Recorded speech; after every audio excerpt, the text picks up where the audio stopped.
자, 이제 매도 가는 증권입니다, 여러분. 자, 매도 가는 증권은 전산 세무 2급 시험에 정말 너무 중요해요. 여러분, 그래서 요거는 집중해서 잘 들어주셔야 돼요. 자, 제가 쉽게 한번 설명해 드리려고 노력해 볼 테니까 여러분들도 집중해 주십시오. 자, 그럼 매도 가는 증권은 우선 단기 투자 목적이에요? 장기 투자 목적이에요? 그렇죠. 장기 투자 목적이죠. 자, 그리고 매도 가는 증권은 중도에 이제 매도가 가능한 거죠. 그죠? 자, 그럼 이런 매도 가는 증권을 취득했을 때는 단기 매매 증권과 좀 다르게 취득과 관련된 취득 수수료, 이런 것들은 취득 원가에 포함하는 거예요. 그러니까 단기 매매 증권이 좀 특이했던 거죠. 그죠? 단기 매매 증권도 원래는 수수료를 취득 원가에 포함하는 게 논리상은 맞는데 실무 편의를 고려해서 그냥 수수료 비용으로 인정해 줬던 거고, 나머지 자산들 있잖아요. 우리 매도 가능 증권이나 만기 보유 증권이나 이런 경우는 그냥 일반적인 자산 취득처럼 요 취득 수수료는 취득과 관련된 이런 수수료 등은 취득 원가에 포함하는 게 맞는 겁니다. 그래서 단기 매매 증권은 취득 수수료를 수수료 비용으로 처리했지만 매도 가능 증권은 취득 원가에 포함한다는 게 차이점이 있어요. 자, 케이스를 한번 보시죠. 자, 1월 10일 날 길동 상사의 주식 100주를 한 주당 5만 원에 장기 투자 목적으로 취득하면서 증권사 수수료 10만 원을 포함하여 보통 예금으로 취득했다. 자, 그러면 여러분 100주에 5만 원이면 500인가요? 네, 500인데 10만 원의 취득 수수료가 나갔으니까 매도 가능 증권 자산의 증가 510으로 가는 거예요. 자, 보통 예금으로 취득했으니까 보통 예금 이렇게 잡아주시면 되겠고, 자, 기말평가랑 처분이에요. 자, 매도 가능 증권도 단기 매매 증권처럼 동일하게 기말의 공정가치로 평가를 합니다. 그래서 장부 금액보다 공정가치가 상승한 경우에는 매도 가능 증권 평가 이익으로, 거꾸로 공정가치가 떨어졌다 그러면 매도 가능 증권 평가 손실로 처리해 주시면 돼요. 단기 매매 증권에서의 패턴과 유사한데요. 주의사항이 있어요. 여러분, 매도 가능 증권 평가이익이나 평가 손실은 이거는 단기 매매 증권과 조금 차이점이, 얘는 장기간에 걸쳐서 보유를 하는 거잖아요. 단기 매매 증권은 단기간에 걸쳐서 이거를 사고 파니까 이 미실현 손익을 실현 손익처럼 인정해 줬던 거예요. 그래서 단기 매매 증권 평가 이익이나 평가 손실은 영업의 수익 비용으로 인정해 줬었잖아요. 근데 매도 가능 증권은 이게 지금 실현된 손익이 아니고 언제 이게 실현화될지 모르는 거예요, 지금. 근데 이 매도관증권 평가 이익을 손익계산서의 단기 순이익에다가 인정을 해준다? 그럼 얼마든지 이거 장난쳐서 이익을 부풀릴 수도 있단 말이에요. 그렇죠? 그래서 매도관증권에 대한 평가 이익이나 평가 손실은 우리가 영업의 수익 비용으로, 즉 영업의 손익으로 인정하지 않고요. 미실현 손익으로 봐서 우리가 재무상태표에 자본의 기타 포괄 손익 누계, 요 자본 항목으로 구분을 해 놓는 거예요. 이해되죠, 여러분? 자, 그래서 장기 미실현 손익을 손익계산서의 단기 순손익에 반영하지 않고 자본의 기타 포괄 손익 누계액에 반영했다가 이걸 처분을 통해서 실현됐을 때 그때 매도 가능 증권 평가 손익, 즉 미실현 손익을 실현 손익으로 대체하게끔 규정을 해놨어요. 이해하시겠죠, 여러분? 자, 케이스를 통해서 한번 보시죠. 자, 12월 31일 날 길동상사의 주식이 기말 결산 시 한 주당 6만 원으로 공정가치가 상승했대요. 한 주당 장부 금액은 5만 천 원이었죠. 우리 아까 보면 여기 지금 5만 천 원이었잖아요. 수수료까지 해서. 이해되시죠? 그러면 510만 원 주고 샀었는데 지금 600만 원이 된 거잖아요. 100주니까. 그러면 90만 원만큼은 매도관원증권 평가 이익으로 잡아주시는 거예요. 이렇게. 그럼 질문이, 이 매도관원증권 평가 이익은 영업의 수익이에요? 기타 포괄손익 누계액이에요? 그렇죠. 이거는 언제 실현될지 모르니까 기타 포괄손익 누계액으로 인식을 하는 거예요. 아시겠죠? 자, 주의할 점이 있어요, 또, 여러분. 뭐냐면, 매도관증권 평가이익이나 평가손실은, 즉, 평가손익은 발생했을 때, 기존에 평가손익이 있을 때는 서로 상계하게끔 규정을 해놨어요. 그래서 순액으로 분개가 될 수 있도록. 이게 무슨 말이냐 하면, 예를 들어서, 매도가능증권 평가손실이 차변에 10만 원이 있는 상태에서, 이번에 평가이익이 90만 원이 났어요. 그러면, 차변에 있던 매도 관한 증권 평가 손실을 우선 대변으로 상계를 해주고, 그러고도 80만 원을 더 입력을 해야 되잖아요. 그럼 그 80만 원은 매도 관한 증권 평가 이익으로 이렇게 해서, 자, 이게 이렇게 해서 이제 순액으로 기록하는 건데, 이게 무슨 얘기냐 하면 이 케이스에서 이렇게 이해를 하시면 돼요. 자, 봐봐요. 이게 어떤 이야기냐 하면 여기다가 한번 적어 볼게요. 자, 예를 들어서 이 케이스가 이제 이런 얘기예요. 순액으로 표시한다고 제가 써놓은 게 어떤 말이냐면, 자, 지금 매도 관한 증권 평가 손실이 이렇게 10만 원이 지금 있었잖아요. 이해되시죠? 그런데 이번에 평가이익이 90만 원이 났어요. 그럼 이 10만 원은 그대로 두고 90만 원의 평가이익을 플러스로 이렇게 잡아서 할 수도 있죠. 근데 이렇게 하지 말자는 거죠. 이렇게 하지 말고 어떻게 하자는 거예요. 기존에 있던 이 평가 손실 차변했던 거를 대변으로, 그죠? 매도 관한 증권 평가 손실 차변했던 거를 대변으로 해서 없애버리고, 그리고 매도 관한 증권 평가이익 플러스 80만 원만 이렇게 인식을 하자는 거예요. 이해돼요, 여러분들? 근데 어차피 1번처럼 하든 2번처럼 하든 결과는 똑같아요. 평가 손실 마이너스 10만 원 이렇게 했다가 평가이익 플러스 90만 원 하나, 10만 원 없애버리고 평가이익 80만 원 이렇게 하나. 순액으로 보면 여러분 결국엔 얼마예요? 80만 원이죠, 결국에는. 이래 하나 저래 하나 80만 원이란 말이에요. 이해되세요, 여러분들? 그러니까 이거를 평가 손실, 평가이익 이걸 다 재무상태표에 기타 포괄손익 계획으로 그냥 따로따로 기록해버리면 이게 더 보기가 더 헷갈릴 수도 있고, 그러니까 그냥 서로 상계치라는 거예요. 어차피 이래 하나 저래 하나 80으로 보고하는 건 동일하니까, 혹시 이번에 평가 이익이 났는데 평가 손실이 있으면 그거를 대변으로 없애버리고, 그리고 그러고도 부족한 건 매도관한 증권 평가 이익으로 해서 이렇게 기타 포괄손익으로 잡아라. 그럼 재무상태표에 자본에 미치는 영향은 동일하니까 이렇게 하는 게 더 낫겠다 이렇게 생각을 했나 봐요. 그래서 우리가 매도관한 증권의 경우에 평가 손익은 관련된 평가 이익이나 손실을 서로 상계쳐 가지고 이렇게 손액으로 보고한다는 거, 이거는 되게 중요합니다. 자, 그럼 이제 이렇게 평가를 하고 나서 처분을 했을 때는 어떻게 할 거냐 이거죠. 자, 위 길동상사의 주식 한 주당 7만 원에 처분하고 현금으로 수령하였다. 한 주당 장부 금액은 6만 원이래요. 100주를 보유하고 있고. 그럼 이런 경우에는 여러분 어떻게 되겠어요? 왜 6만 원이에요, 여러분? 우리가 처음에는 510에 취득을 했지만 90만 원만큼 더 증액시켜 놨잖아요. 600으로 돼서 지금 되어 있으니까 그거를 이어서 제가 한번 이렇게 해본 겁니다. 지금 한 주당 6만 원이죠. 600이니까 100주면 한 주당 6만 원인데 이거를 7만 원의 현금으로 처분했다라고 하면은, 자, 이때 여러분 잘 봐야 될 게 뭐냐면, 우선은 600만 원 매도 관한 증권이 없어지는 거 맞죠? 차변했던 매도 관한 증권을 갖다가 처분했으니까 대변으로 없어집니다. 그렇죠? 자, 그리고 700만 원은 현금으로 받았죠. 그럼 700만 원 들어오는 거 맞죠?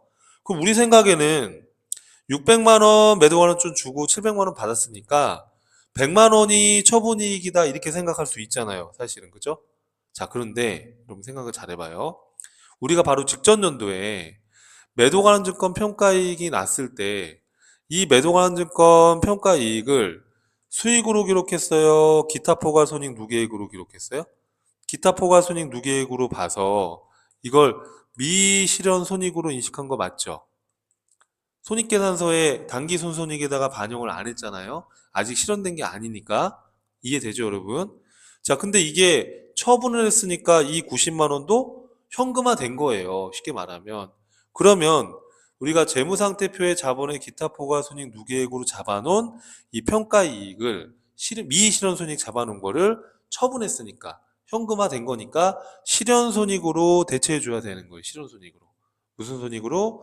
실현손익으로 대체를 해줘야 된다는 얘기예요. 그러니까 쉽게 말하면, 자, 내가 600짜리 주고 700을 받았으니까 지금 현재 실현손익은 100만 원의 이익이 난 거 맞잖아요. 그죠? 그런데 우리가 작년에 지금 90만 원만큼 수익으로 안 잡은 게 90이 있죠. 근데 이 90도 처분을 통해서 실현이 된 거니까 대변에 있던 매도 관한 증권 평가 이익을 90을 없애고 이거를 실현 손익으로 대체를 해주는 거예요. 이렇게. 그러면 우리가 지금 600짜리 700에 팔았으니까 100만 원이 지금 실현됐고, 작년에 실현손익으로 잡지 않은 90만 원까지도, 작년에 실현손익으로 잡지 않은 90만 원까지도 인식을 해야 되는 거예요, 이렇게.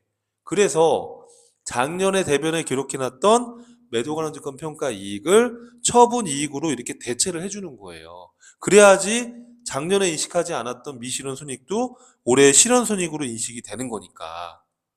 무슨 말인지 이해돼요, 여러분들?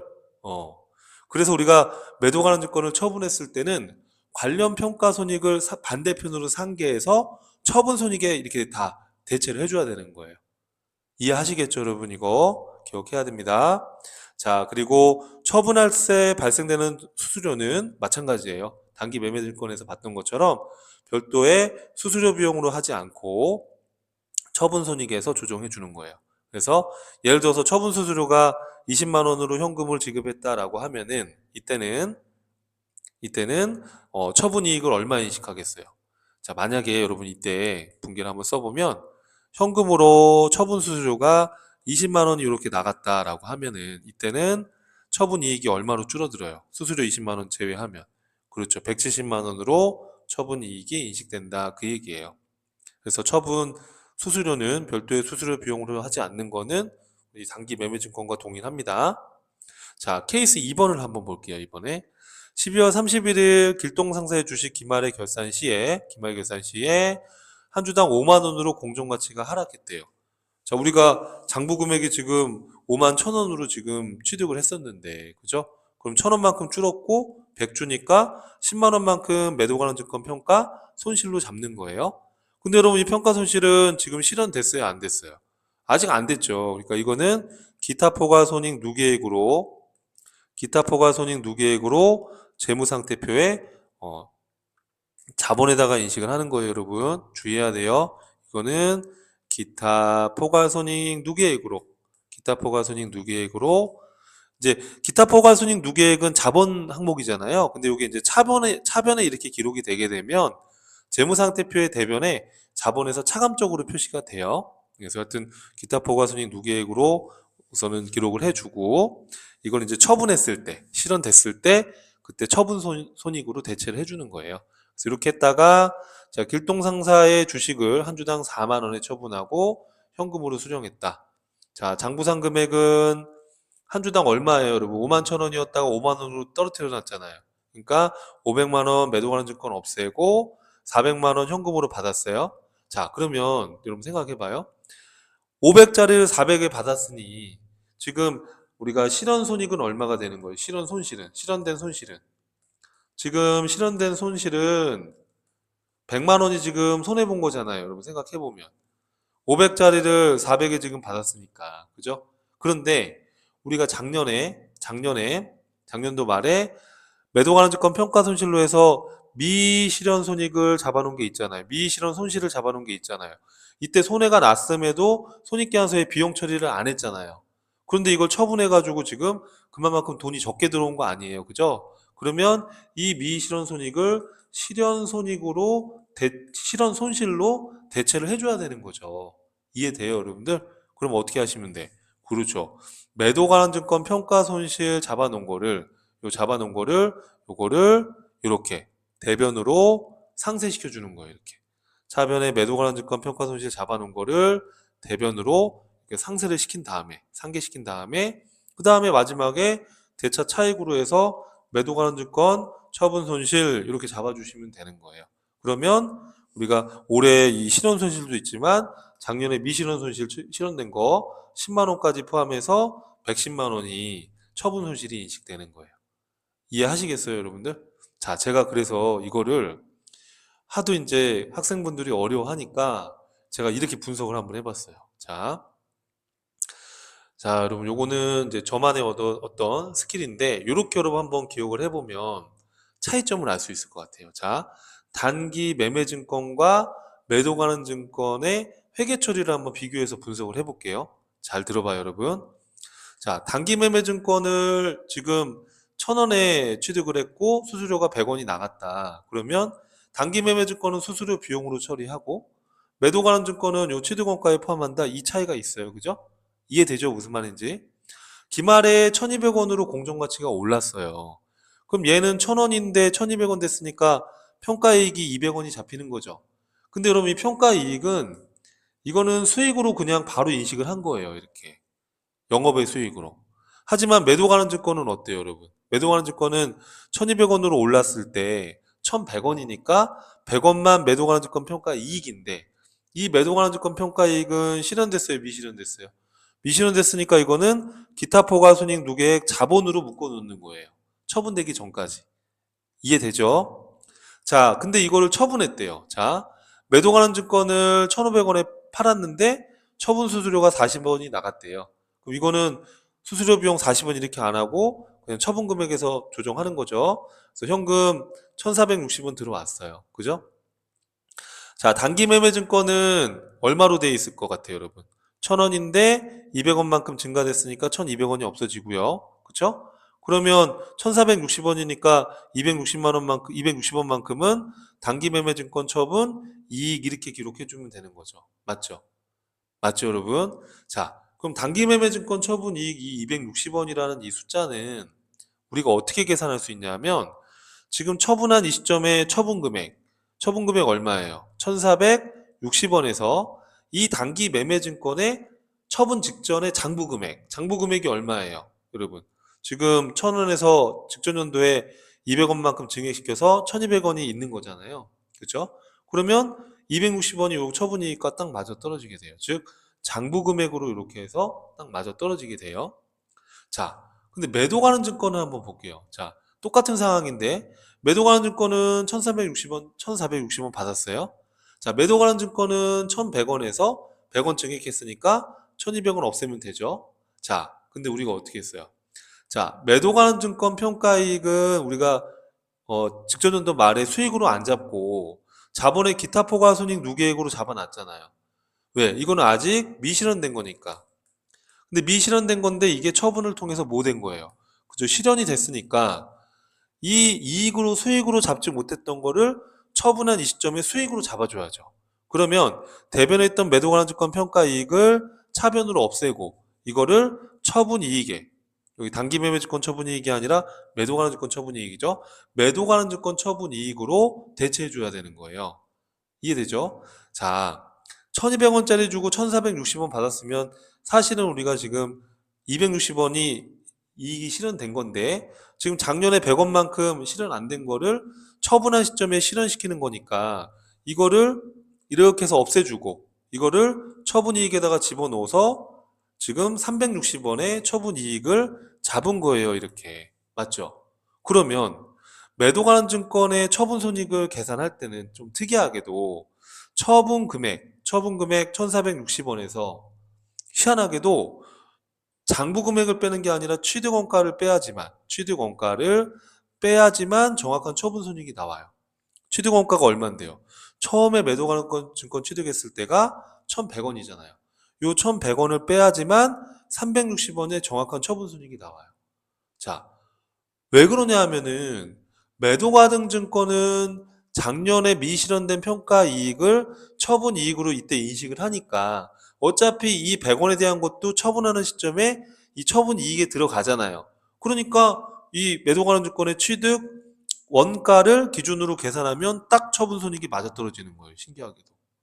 자, 그래서 여러분이 꼭 기억해야 될 건 뭐냐면 꼭 기억해야 될 건 단기 매매 증권은 직전 연도의 평가이익을 바로 수익으로 인식했으니까 이건 이미 수익으로 인식해서 끝났으니까 직전 연도 말에 장부 금액하고 처분 금액을 비교해서 처분 손익을 인식하는 게 맞지만 매도 관한 증권은 직전 연도의 평가이익을 우리가 이익으로 인식하지 않았으니까 이 이익을 처분했을 때 이때 이익으로 잡으니까 그러니까 우리는 직전 연도의 장부 금액 1,200원이 아니라 이 1,100원으로 즉 취득 원가를 기준으로 처분 손익을 구하는 거예요. 매도 관련 증권은. 왜냐하면 이 100원도 우리가 직전 연도에 수익으로 잡지 않았잖아요. 우리 자본의 기타 포괄 손익 누계로 잡았으니까. 그래서 이 매도 관련 증권 평가 이익도 처분했을 때 처분 이익으로 대체가 되니까 이 처분 이익은 이 1,100원하고 비교를 해야 되는 거예요. 그러다 보니까 매도 관한 증권은 취득 원가를 차감해서 처분 손익을 구하는 거고 단기 매매 증권은 직전 연도에 이 단기 매매 증권 평가 이익을 수익으로 이미 잡았으니까 지금 요 1,200원과 비교해야지만 지금 260원에 처분 손익이 나오는 거예요. 자, 그래서 제가 밑에 써놓은 거 보면 요 차이점들이에요. 자, 차이점들인데 자, 봐요. 자, 취득 시 수수료는 단기 매매 증권은 수수료 비용으로 처리하지만 매도 관한 증권은 취득 원가에 포함되는 게 차이점이 있었죠. 그렇죠? 자, 또 어떤 게 있었어요? 기말 평가 시 매도 관한 단기 매매 증권은 평가 손익을 영업의 손익으로 인식하지만 매도 관한 증권은 장기 미실현 손익이므로 자본으로 기타 포괄 손익 누계액으로 인식한다는 거. 처분 수수료는 단기 매매 증권이든 매도 관한 증권이든 모두 별도 비용 처리하지 않고 처분 손익에서 가감한다는 거. 자, 단기 매매 증권 처분 손익은 처분 시점의 처분 금액과 장부 금액과의 차익이 처분 손익이지만 이유는 기말 평가 시 평가 손익을 이미 단기 손익으로 인식했기 때문에 장부 금액과 비교하면 처분 손익이 나오는 거예요. 하지만 별표 매도 관한 증권 처분 손익은 처분 시점의 처분 금액과 그렇죠. 취득 원가를 비교해서 처분 손익을 계산해야 되는 거예요. 그 이유는 기말평가 시 평가손익을 미실현손익으로 인식했다가 처분 시에 실현손익으로 대체하기 때문에 이 미실현된 것까지 실현이 되는 거기 때문에 처음에 취득했던 취득 원가와 비교해야지만 처분손익이 정확히 인식되는 거예요. 자, 여러분 이거 제가 분석해 놓은 거 이렇게 해서 한번 정리를 해보면 조금 어렵긴 하지만 정리가 될 거라고 좀 봐요. 그래서 이거 한번 다시 꼼꼼히 읽어봐 주세요. 자, 그래서 매도 관한 증권, 단기 매매 증권에 대한 거를 봤는데요. 자, 여러분 요거는 실전 사례 문제를 보면서 또 제가 반복해서 말씀을 드릴 테니까 요거는 한번 꼭 정리를 잘 해보고요. 자, 그 다음에 만기 보유 증권입니다. 자, 만기 보유 증권은 우리가 만기 보유 증권은 요 취득했을 때 수수료 비용을 취득 원가에 포함하는 거예요. 여기 지금 오탈자가 있는데요. 여기 만기 보유증권이죠. 만기 보유증권은 일반적인 자산의 취득원가와 동일하게 취득 수수료, 취득 원가에 포함한다는 거. 자, 그럼 여기 사례를 한번 보시죠. 여러분, 요 미안한데 요거를 주식이 아니라 좀 채권으로 좀 바꿔줄게요. 미안요. 이렇게 좀 바꿔줄래요? 채권을 100주가 아니라 100좌 이렇게요. 그리고 한 주가 아니라 한 좌당 이렇게 좀 바꿔줄래요? 미안요 여러분. 자, 볼게요. 자, 케이스입니다. 1월 10일 날 삼성전자의 채권이에요. 주식이 아니라 채권을 주식은 만기 보유증권이 될 수 없어요. 채권이에요. 채권 100좌를 한 좌당 6만 원에 취득했대요. 그래서 증권사 수수료 7만 원을 포함해서 보통예금으로 취득했는데 이 채권을 만기까지 보유할 목적이래요. 미안한데 이거 주식을 채권 주를 자로 좀 바꿔서 이렇게 같이 연습해봐요. 자, 그럼 여러분 만기 보유증권은 취득할 때 부담한 수수료를 어떻게 해요? 취득원가에 포함한다 이렇게 얘기 말씀드렸죠? 그러면 100좌에 6만 원이면 600인데 수수료 7만 원까지 포함해서 그렇죠. 107만 원에 취득원가로 잡아주시면 되는 거예요. 자, 여러분 만기 보유증권은 기말에요. 공정가치로 평가하지 않아요. 그리고요, 우리 채권 같은 경우에 채권을 발행한 회사 입장에서는 여러분 봐봐요. 지금 내가 하는 말 여기 이해가 안 갈 수 있어요. 자, 근데 여러분 우리 뒤에 가서 비유동 부채 중에 사채 공부할 건데 그거 듣고 이거 보면 아주 쉬워요. 그러니까 걱정하지 마시고 지금은 그런가 보다 이렇게 듣고 넘어가면 되는데 제 설명 한번 들어봐요. 지금 우리가 이제 여러분 채권이 있으면 자, 이렇게 해서 제가 한번 설명 한번 해볼게요. 이거는 뒤에 사채편에서 다시 한번 또 설명할 거예요.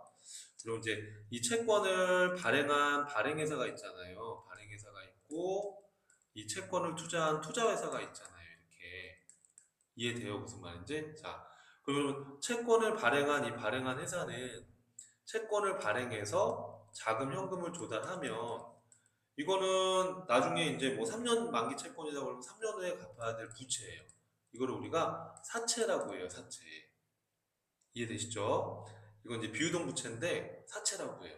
근데 이 사채를 투자한 이 채권을 투자한 회사에서는 이걸 만약에 만기까지 갖고 있을 거다 그러면 만기 보유증권 이렇게 자산으로 기록해주고 현금을 지금 투자한 거란 말이에요.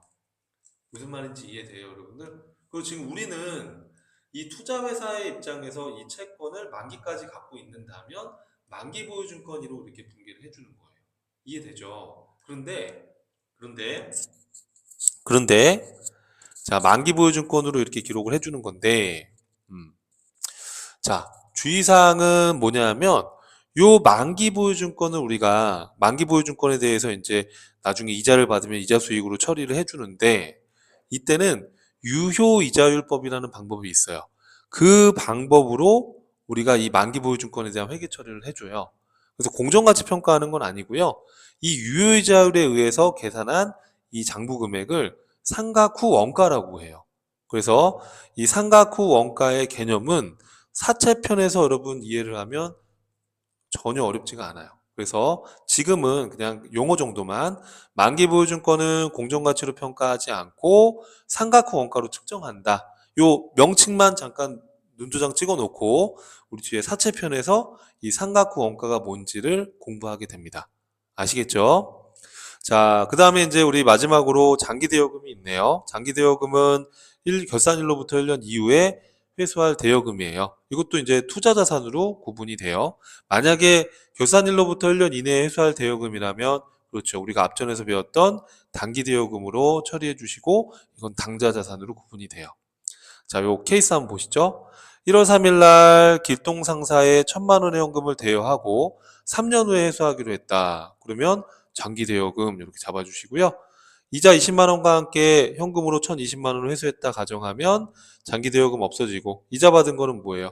이자 수익. 세금은 없는 걸로 가정했어요, 그냥. 자, 이렇게 해서 여러분 저랑 같이 투자 자산에 대한 내용을 공부했어요. 그렇죠? 근데 투자 자산 공부할 때 유가증권 쪽, 특히 매도 가는 증권 쪽, 이 부분이 시험에 무조건 한 문제 이상은 나온다고 보시면 될 것 같아요. 그만큼 중요한 주제니까 정리를 잘 해주시고, 단기 매매 증권은 이제 투자산 쪽에서 들어갈 내용은 아니지만, 유가증권을 같이 설명드리려고 여기다 넣어놨다라고 제가 책에다도 여러분한테 말씀을 드렸죠. 그래서 이렇게 해서 정리를 잘 해주시고, 우리 다음 시간에서는 문제를 한번 풀어보도록 하겠습니다. 고생하셨습니다.